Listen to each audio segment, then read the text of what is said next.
Hello friends, very good evening, नमस्ते, सत श्री अकाल, जैसे भी ग्रीटिंग करना चाहें कर सकते हैं। Very good. अब देशपांडे सर की क्लास में आपका स्वागत है। हम पहुंच गए कहाँ पर? हम पहुंच गए रिटायरमेंट ऑफ पार्ट, यानी कि लगभग कोर्स की समाप्ति पे आ गए बेटा। रिटायरमेंट पार्टनरशिप की एक बहुत इंपॉर्टेंट यूनिट है। पार्टनरशिप में आपने fundamentals, goodwill, change in profit sharing ratio और एडमिशन ऑफ पार्टनर टर्म 1 में पढ़ लिया। उसी का एक्सटेंशन है रिटायरमेंट। तो काफ़ी सारी चीज़ें इसकी बिल्कुल सिमिलर है। मैं बताऊंगा भी आपको क्या डिफरेंट है, क्या सिमिलर है, ताकि आपको रिकनेक्ट करने में आसान हो। रिटायरमेंट का मतलब क्या हो गया? रिटायरमेंट का मतलब है आउटगोइंग ऑफ अ पार्टनर। एक पार्टनर फर्म छोड़ के जा रहा है। क्यों जा रहा है? कारण पूछो। कारण कुछ भी हो सकते हैं। कारण हो सकता है एज, कारण हो सकता है मेडिकल प्रॉब्लम्स, कारण हो सकता है better opportunity, right, better prospects उसको कहीं पर मिल गए। कारण हो सकता है कॉन्फ्लिक्ट, डिस्प्यूट बिटवीन पार्टनर्स, कारण हो सकता है लॉसेस ईयर आफ्टर ईयर। कुछ भी कारण हो सकते हैं। कारण कुछ भी हो, नतीजा एक है रिटायरमेंट। जब पार्टनर फर्म छोड़ के जा रहा है तो मान लीजिए पहले 4 पार्टनर थे, तो अब आपकी फर्म में बचेंगे 3 पार्टनर। जो प्रॉफिट पहले 4 लोगों में बंटता था, अब बटेगा 3 लोगों में। इसका मतलब क्या होगा? जो बच गए हैं उनका प्रॉफिट शेयरिंग रेशियो इंप्रूव हो जाएगा। क्यों? क्योंकि ये जो बंदा गया, जो पार्टनर फर्म छोड़ के जाएगा, वो क्या करेगा? अपने हिस्से की कैपिटल, अपने हिस्से का reserve, surplus, retained earning, revaluation, profit loss, goodwill, share, सब कुछ जो जो उसके हिस्से का है ले जाएगा, मगर उसका हिस्सा नहीं लेके जा सकता। बिल्कुल वैसे ही जैसे कि जब कोई इंसान इस दुनिया से विदा होता है तो मटेरियलिस्टिक कोई चीज़ लेके नहीं जा सकता, न ज़मीन न जायदाद। वैसे ही वो पार्टनर जब फर्म छोड़ के जाएगा तो अपना हिस्सा लेके नहीं जाएगा, हिस्से के बदले में पैसा लेके जाएगा। जो कैपिटल लगाई वो भी ले जाएगा। तो फिर उसके उस हिस्से का क्या होगा? जो यानी उसका शेयर ऑफ प्रॉफिट जो वो छोड़ के जा रहा है, तो ऑब्वियस सी बात है वो बचे हुए दोनों पार्टनर्स में बटेगा। देखिए कैसे। मान लीजिए XYZ पार्टनर्स हैं, 4:3:1 उनका प्रॉफिट शेयरिंग रेशियो, 4:3:1। 4:3:1 का मतलब हो गया 4/8, 3/8, 1/8। हमें बोला गया Y फर्म छोड़ के जा रहा है, Y रिटायर्स। Very good. अब जैसे ही Y रिटायर होगा तो Y का जो शेयर है वो X और Z को मिले। अलग अलग कंडीशंस आएंगी। हो सकता है अकेले X को मिले, हो सकता है अकेला Z को मिले, लेकिन उसके लिए कुछ ना कुछ टर्म्स कंडीशंस आएंगी। तो Y के जाने के बाद Y के शेयर का बंटवारा होगा इन दोनों में, या इस अकेले में, या इसमें। अब ये कैसे बंटवारा होगा? तो इसके लिए होती है 2 कंडीशंस। ध्यान से नोट कर लीजिएगा अपनी कॉपी में। कंडीशंस होती हैं। क्या कंडीशंस होती हैं? कंडीशन नंबर 1 हम जिसे बोलते हैं when there is no agreement, when there is no agreement regarding new ratio और गेनिंग रेशियो। इसको हम लेमैन भाषा में, कॉमन मैन की भाषा में हम इसे कहते हैं silent condition, default condition. Question is silent. Question में कुछ भी नहीं बताया कि Y जो फर्म छोड़ के जा रहा है उसके 3/8 को कैसे बांटा जाए, कितना X को दे, कितना Z को दे। Default condition. दूसरी होती है specific condition, when there is clear cut agreement, regarding new ratio और द गेनिंग रेशो। जब ये दोनों के बारे में पार्टनर्स ने पहले ही सोच लिया कि देखो भाई वाई जा रहा है तो वाई के शेयर को हम दोनों इक्वली ले लेंगे। अनडाउटेडली जिस भी रेशो में आप उसका शेयर लेंगे आपको कॉम्पेंसेट करना पड़ेगा। मतलब एक तरह से यहाँ ऐसा होता है कि वाई अपना शेयर बेच के जाएगा एक्स और जेड को, वाई के शेयर को एक्स और जेड खरीदेंगे। जो जितने ज़्यादा पैसे देगा उसको उतने ज़्यादा शेयर में हिस्सा मिलेगा। जैसे अगर वाई को उसके शेयर की गुडविल देनी है तो गुडविल का कॉम्पेंसेशन एक्स और जेड करेंगे। तो सीधा सीधा है भाई साहब, जिंदगी की थ्योरी है, नो पेन नो गेन। तो अगर आपको वाई का शेयर खरीदना है तो आपको रुपए अपने अकाउंट में से उसके अकाउंट में ट्रांसफ़र करने पड़ेंगे। अब वो कॉस्ट कैसे कैलकुलेट होती है और कौन कितना पैसा देता है और कैसे क्या, वो सारा सब इस टॉपिक का डिस्कशन है। तो अगर मान लीजिए एक्स और जेड ने तय किया कि वाई के शेयर को वो आधा आधा ले लेंगे तो वाई के शेयर के 2 हिस्से हो जाएंगे। लेकिन अगर एक्स और जेड ने कुछ तय नहीं किया कि वाई के शेयर का क्या करें, तब यहाँ पर जो डिफ़ॉल्ट रूल लगेगा वो क्या लगेगा वो देखिए। तो मैं आ रहा हूँ, सबसे पहले पहली कंडीशन ले रहा हूँ, condition number 1, no agreement situation. No agreement situation मतलब सब कुछ सस्पेंस है, कुछ भी क्लियर नहीं है। तो जब कुछ क्लियर नहीं है तो डिफ़ॉल्ट रूल क्या है? डिफ़ॉल्ट रूल ये है बेटा, इसको नोट कर लीजिएगा। Default rule, golden rule, important rule. क्या रूल है? जो रिटायर हो रहा है पार्टनर, उसका शेयर बचे हुए पार्टनर्स में उनके एग्जिस्टिंग प्रॉफिट शेयरिंग रेशो में बांट दिया जाएगा। Retiring partners share, retiring partners share will be distributed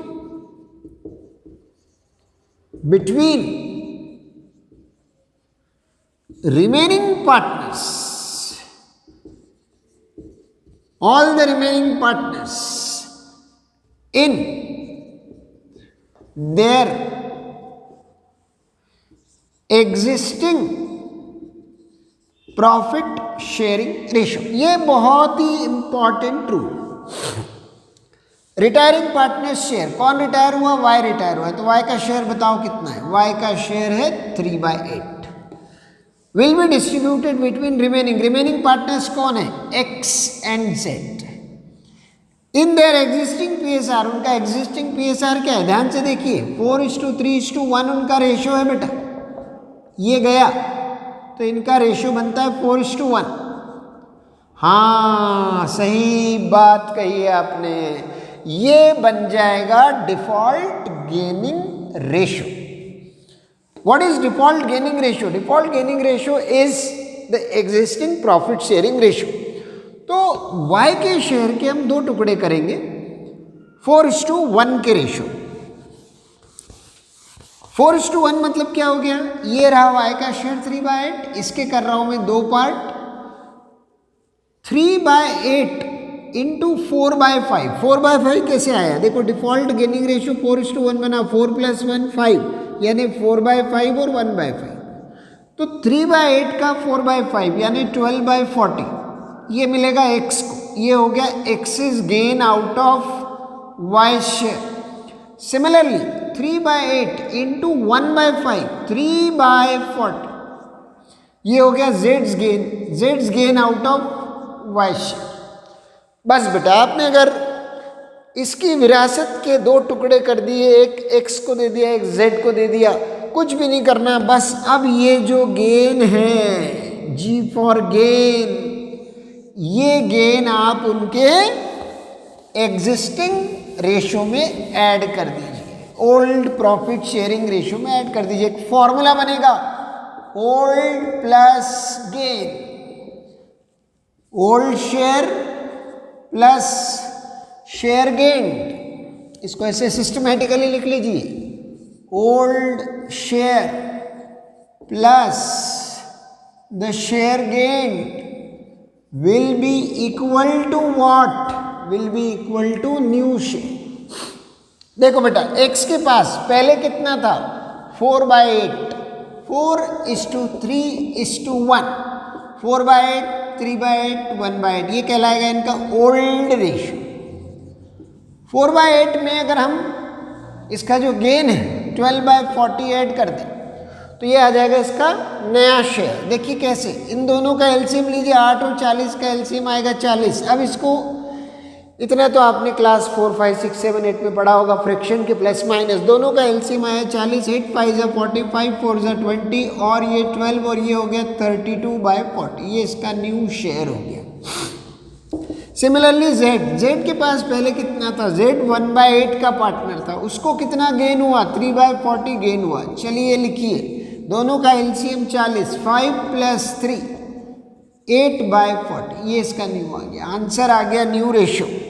जब दो या दो से ज़्यादा फ्रैक्शंस के रेशियो डिनोमिनेटर्स इक्वल हो जाते हैं तो हम उसे रेशियो में एक्सप्रेस कर सकते हैं। New ratio between x and z will be 32/40, 8/40, इसको मैं लिख सकता हूँ 32:8, इसको मैं लिख सकता हूँ और सिंप्लीफाई करके 4:1।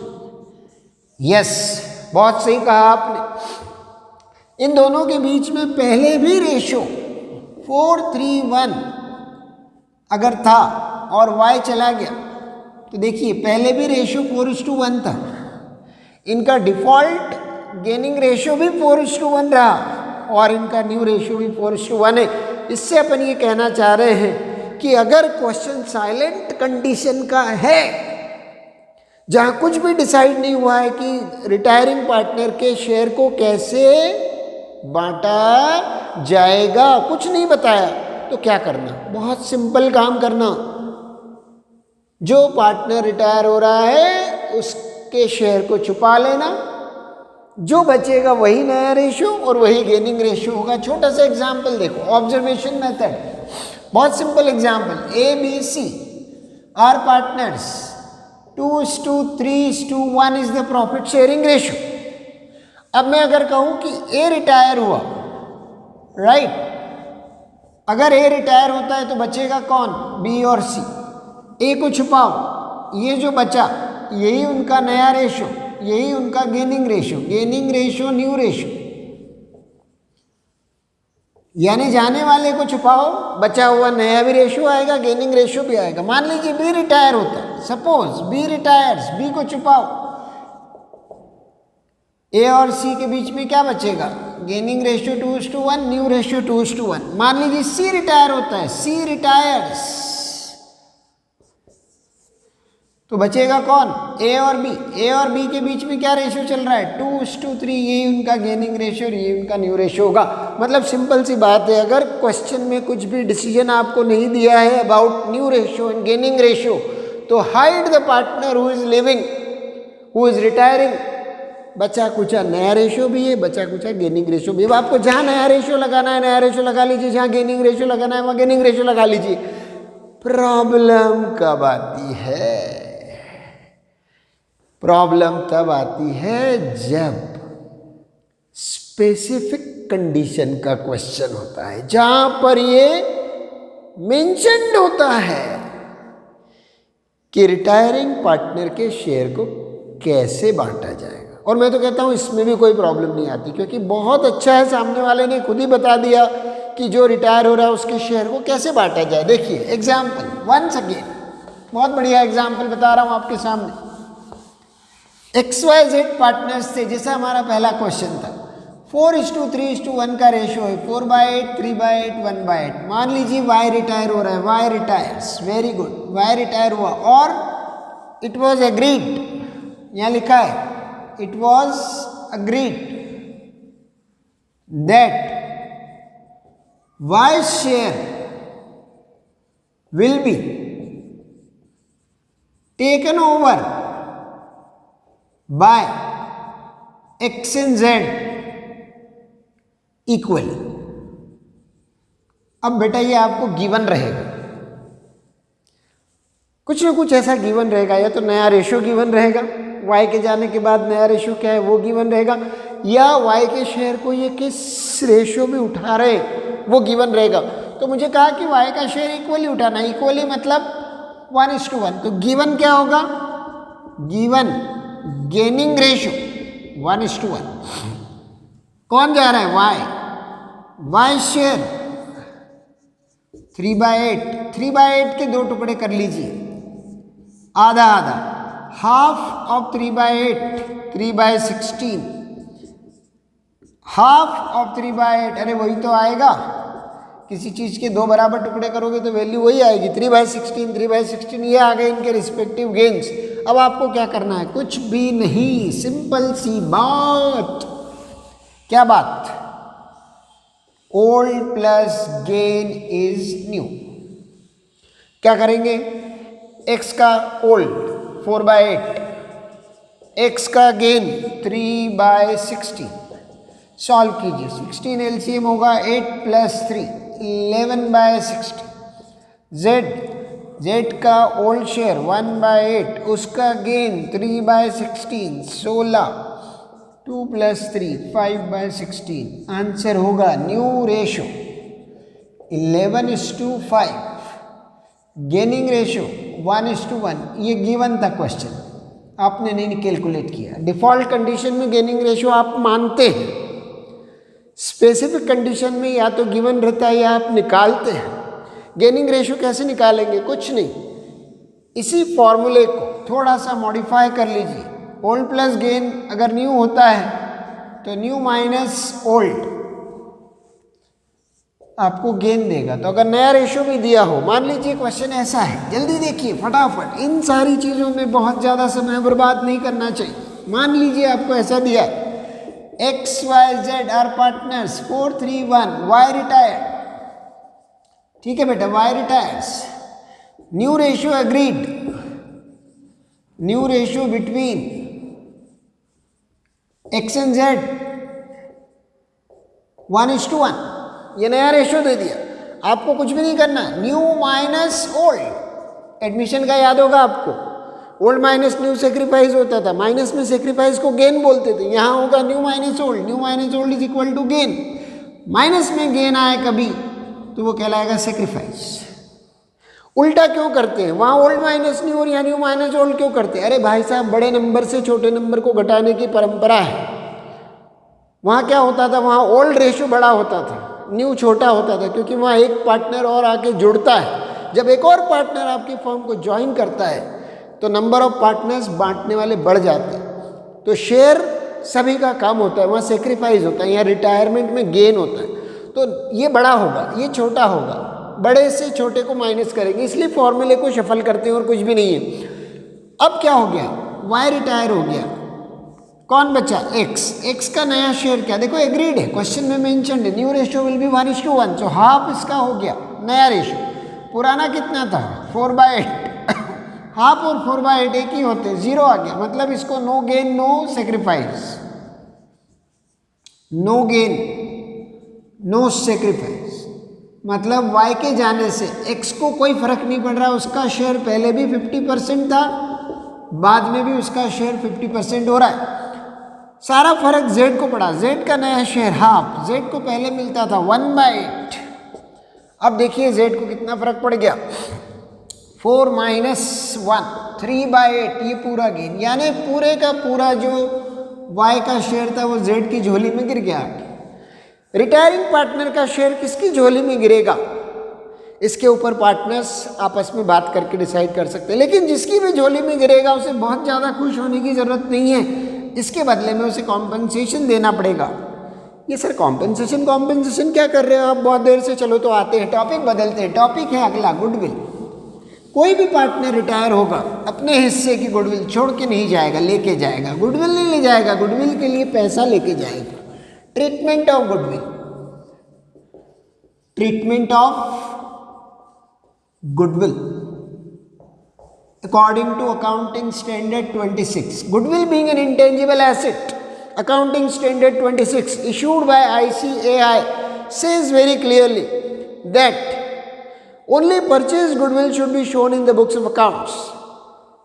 Self generated goodwill, created goodwill should not be booked because you do not pay any monetary inputs for it, उसको बनाने के लिए कुछ आप पैसा खर्च नहीं करते, आप मेहनत, एफिशिएंसी, ईमानदारी, लगन से उसको बनाते हैं। तो सेल्फ जनरेटेड गुडविल जो हार्डवर्क से बनाई गई है उसे बुक्स में नहीं दिखाना चाहिए, क्योंकि वो अननेसेसरी आपकी कैपिटल्स को और आपकी एसेट्स को एग्जैजरेट करके दिखाती है, और पार्टनर्स की कैपिटल बेकार में बढ़ के दिखती है। उससे पार्टनर्स को मिलने वाला इंटरेस्ट ऑन कैपिटल बढ़ता है, फर्म के ऊपर एक्सपेंसेस का लोड बढ़ता है, और अननेसेसरी जो कैपिटल एक्चुअली है ही नहीं वो प्रोजेक्ट होती है। तो मार्केट की एक्सपेक्टेशन भी आपसे और आपकी अपनी एक्सपेक्टेशन अपने बिजनेस से बढ़ जाती है। बहुत सारे रीजन है उसके, जाने दीजिए। Accounting standard 26 issued by ICAI very clearly says that purchased goodwill, yes, क्योंकि आपने पैसे दे के खरीदी है, उसकी एंट्री बनाई है, उसे बैलेंस शीट में दिखाई। लेकिन अगर आपने गुडविल पैसा दे के नहीं खरीदी है, बनाई है मेहनत से, सेल्फ जनरेटेड गुडविल बुक्स में ना दिखाई जाए। अब क्या होगा, इसमें आपको गुडविल का जो ट्रीटमेंट देना है वो बहुत सिंपल है बेटा। 2 स्टेप्स में क्वेश्चन खत्म हो जाता है, 2 स्टेप्स में टॉपिक खत्म हो जाता है। स्टेप्स, पहला स्टेप क्या है, right of what, existing goodwill, any goodwill which is already appearing, existing goodwill. अगर पहले से कोई गुडविल आपकी बुक्स में अपियर कर रही है उसे राइट ऑफ कर दीजिए। राइट ऑफ कैसे करेंगे, राइट ऑफ करने के लिए आप जर्नल एंट्री बनाएंगे, बहुत simple journal entry. All partners capital account debit, यानी कि जो रिटायर हो रहा है उसको भी इंक्लूड कर लीजिए, all partners capital account debit. Goodwill चूंकि एक एसेट है, उसका डेबिट बैलेंस चल रहा होगा आपकी बुक्स में, उसे खत्म करना है आपको, तो टू गुडविल अकाउंट। अगर लगे आपको कि सर थोड़ा सा फास्ट हो रहे हैं तो आप इसको पॉज करके दोबारा सुन लीजिए, आपको क्लियर हो जाएगा। चूंकि ये चीज़ें आपको ऑलरेडी पता है, इसलिए मैं आपको यहाँ पर बहुत शॉर्ट में और बहुत जल्दी जल्दी बता रहा हूँ। तो अगर पहले से कोई गुडविल बुक्स में है तो उसका अकाउंट क्लोज किया जाए। यहाँ पर कौन सा रेशियो यूज होगा, important, most important thing, old ratio should be used.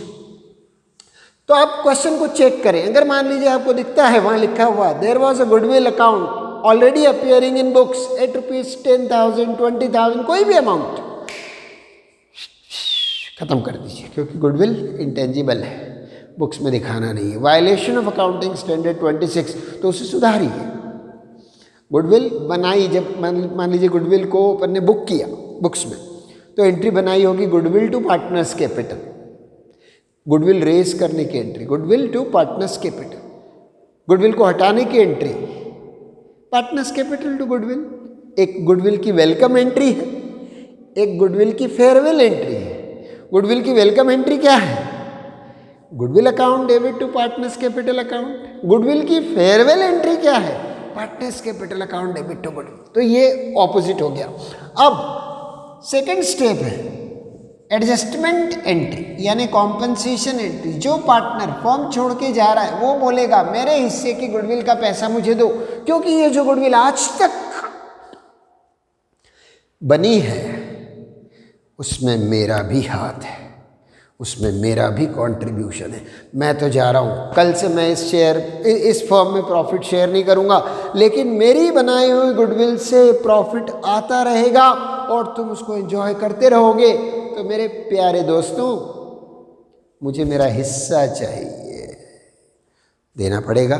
Logical है, क्योंकि जब कोई नया पार्टनर आता है तो आप उससे गुडविल में हिस्सा मांगते हैं, क्योंकि गुडविल आपने बनाई होती है और प्रॉफिट वो शेयर करेगा। तो अब ये जा रहा है, इसने गुडविल बनाई है, ये जा रहा है, अब आप प्रॉफिट एंजॉय करोगे तो आपको उसका हिस्सा तो देना पड़ेगा। तो हमें क्या करना होगा, इसमें एडजस्टमेंट एंट्री। एडजस्टमेंट एंट्री वैसे तो बड़ी सिंपल है, remaining partners capital account debit, जो भी बच गए, to retiring partners capital account. कौन किसको कॉम्पनसेट करेगा,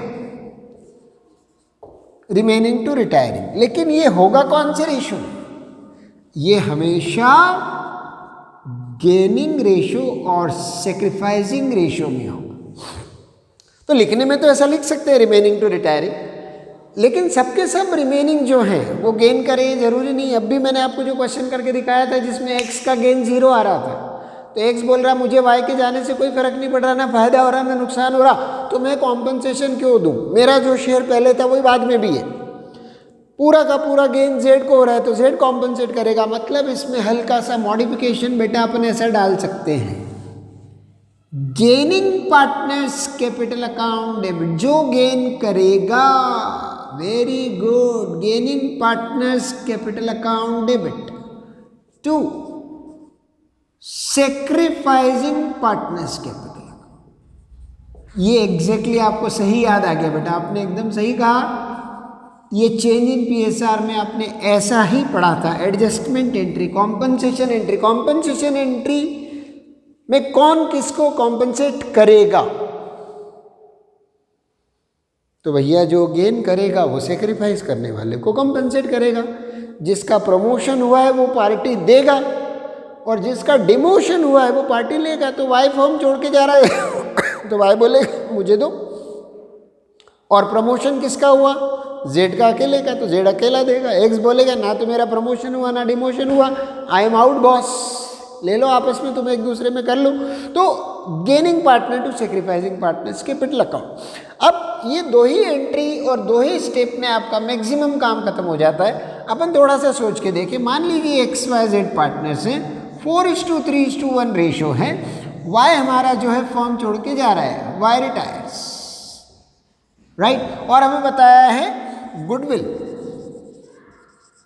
ऑलरेडी अपीयरिंग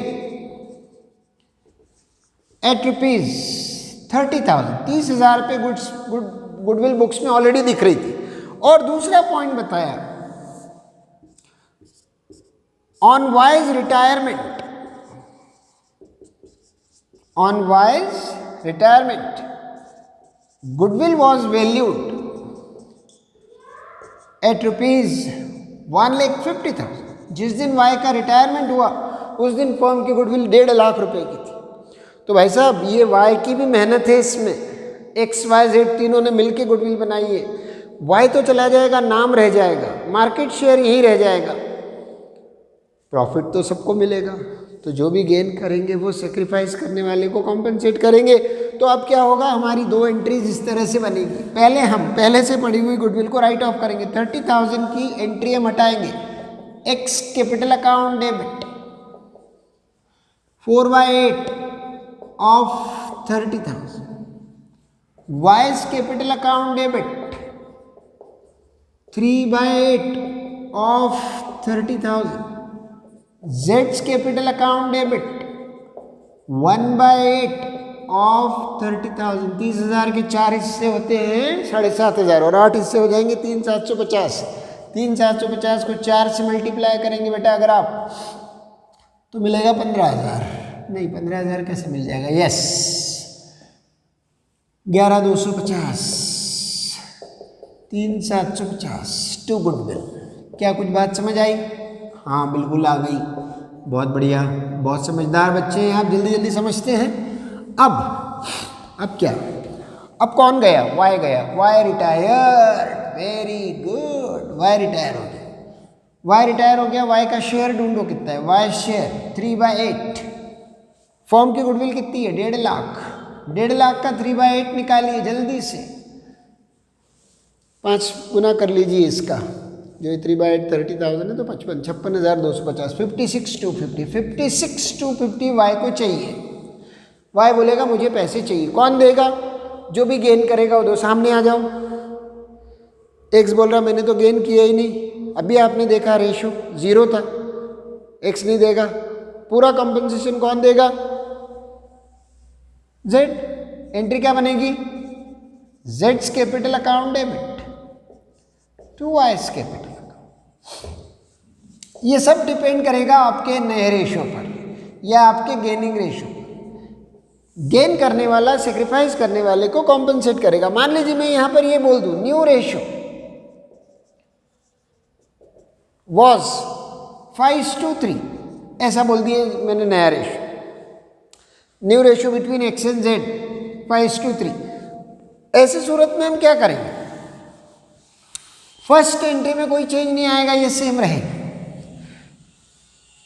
फटाफट ओल्ड और न्यू दोनों रेशो दिए हैं हमको, न्यू माइनस ओल्ड करेंगे, इससे गेन ढूंढेंगे। x का पहले था 4/8, अब हो गया 5/8, मतलब इसने 1/8 गेन किया।